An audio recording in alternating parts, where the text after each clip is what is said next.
चलिए बच्चों, आज हम लोग कक्षा 8वीं विषय विज्ञान के अंतर्गत अध्याय 11 पढ़ेंगे, जिसमें विद्युत धारा के रासायनिक प्रभाव के बारे में आज हम लोग अध्ययन करेंगे।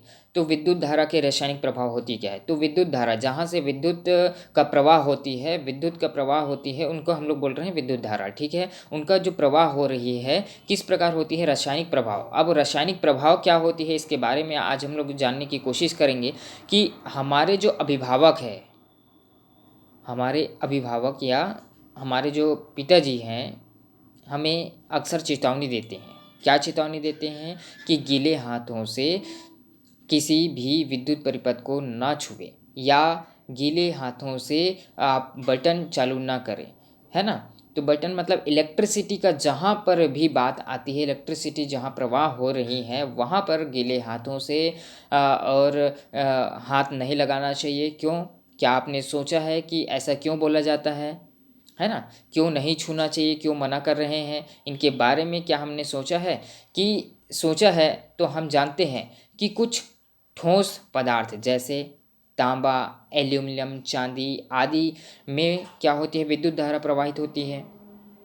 जबकि कुछ ठोस पदार्थ जैसे रबर हो गई, प्लास्टिक हो गई, लकड़ी, इसमें क्या विद्युत धारा प्रवाहित होती है? क्या नहीं होती है? तो वे जो पदार्थ होते हैं जो अपने में से होकर विद्युत धारा को प्रवाहित होने देते हैं, तो वो क्या कहलाती है? विद्युत के सुचालक होती है और अच्छे चालक माना जाता है।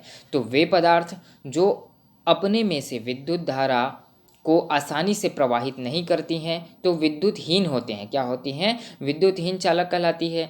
तो आपने अपने घरों में देखा ही होगा कि जहाँ पर ठोस पदार्थ में विद्युत चालन की जैसी जांच टेस्टर द्वारा की जाती है, तो क्या द्रव भी विद्युत चालन करते हैं?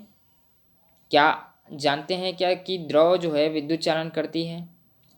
चलिए क्रियाकलाप 1 के माध्यम से जानने की कोशिश करें कि आवश्यक सामग्री के रूप में यहाँ पर लिया गया है प्लास्टिक या रबर का छोटा ढक्कन, बीकर, सिरका या नींबू का रस, 2 टेस्टर, बैटरी बल्ब, 2 विद्युत तार लिए हुए हैं। यहाँ पर चित्र में देखेंगे तो चित्र में देख सकते हैं, ये देखो चित्र में दिखाई दे रही है।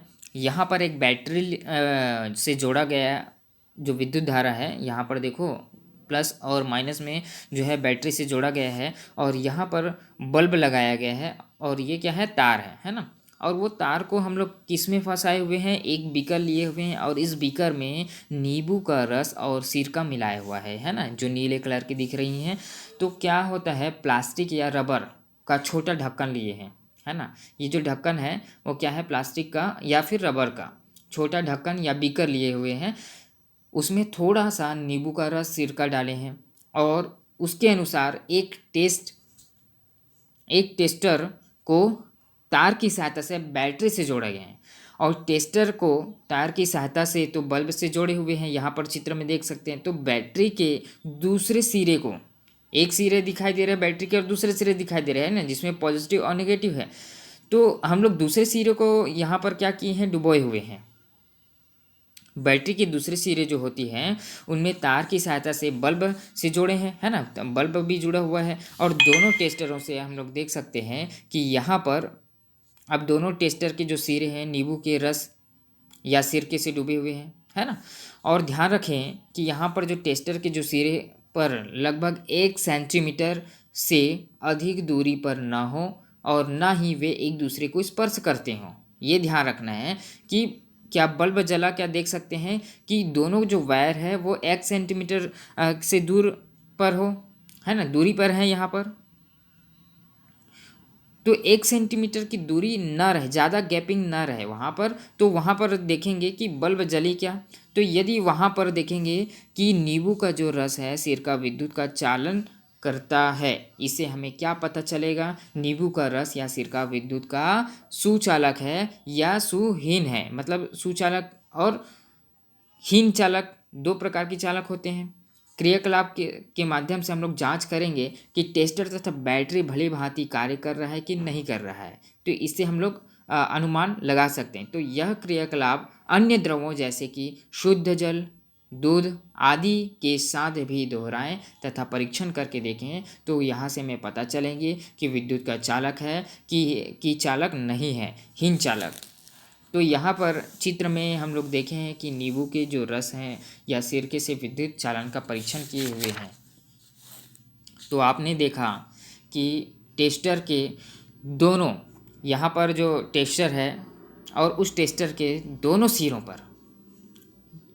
दोनों सिरों के बीच नींबू का रस या सिरका अथवा कोई अन्य द्रव विद्युत धारा को प्रवाहित होने देता है तथा विद्युत परिपथ को पूरा हो जाता है। विद्युत परिपथ क्या होती है? पूरी हो जाती है, जिससे परिपथ में जो लगा बल्ब है वो जलने लगती है, जल जाती है।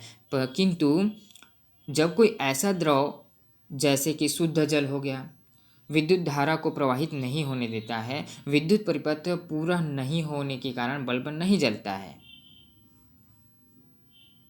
तो क्रियाकलाप के माध्यम से हम समझें कि यहाँ पर जो द्रव होती है उन द्रव में क्या विद्युत का चालक हो रही है या विद्युत चालन नहीं हो रही है ना, या सुचालक है या हीन चालक है। तो कभी कभी द्रव के यहाँ पर देख सकते हैं कि कभी कभी जो द्रव के सुचालक होने पर भी एक ऐसा हो सकता है कि बल्ब ना जले। इनका क्या कारण हो सकता है कि विद्युत धारा उसमें क्या है, प्रवाहित नहीं हो रही है ना। विद्युत धारा प्रवाहित होने पर क्या होती है, विद्युत धारा का ऊष्मीय प्रभाव के कारण क्या होती है, बल्ब की तनु उच्च ताप पर गर्म होकर तृप्त हो जाती है। यदि बल्ब से प्रवाहित होने वाली विद्युत धारा कम हो तो पर्याप्त गर्म नहीं हो पाता है, इसलिए वह दीप्त नहीं होती है। तो इसको हम लोग टेस्टर बनाएं जो विद्युत धारा के प्रवाह को सूचित करें।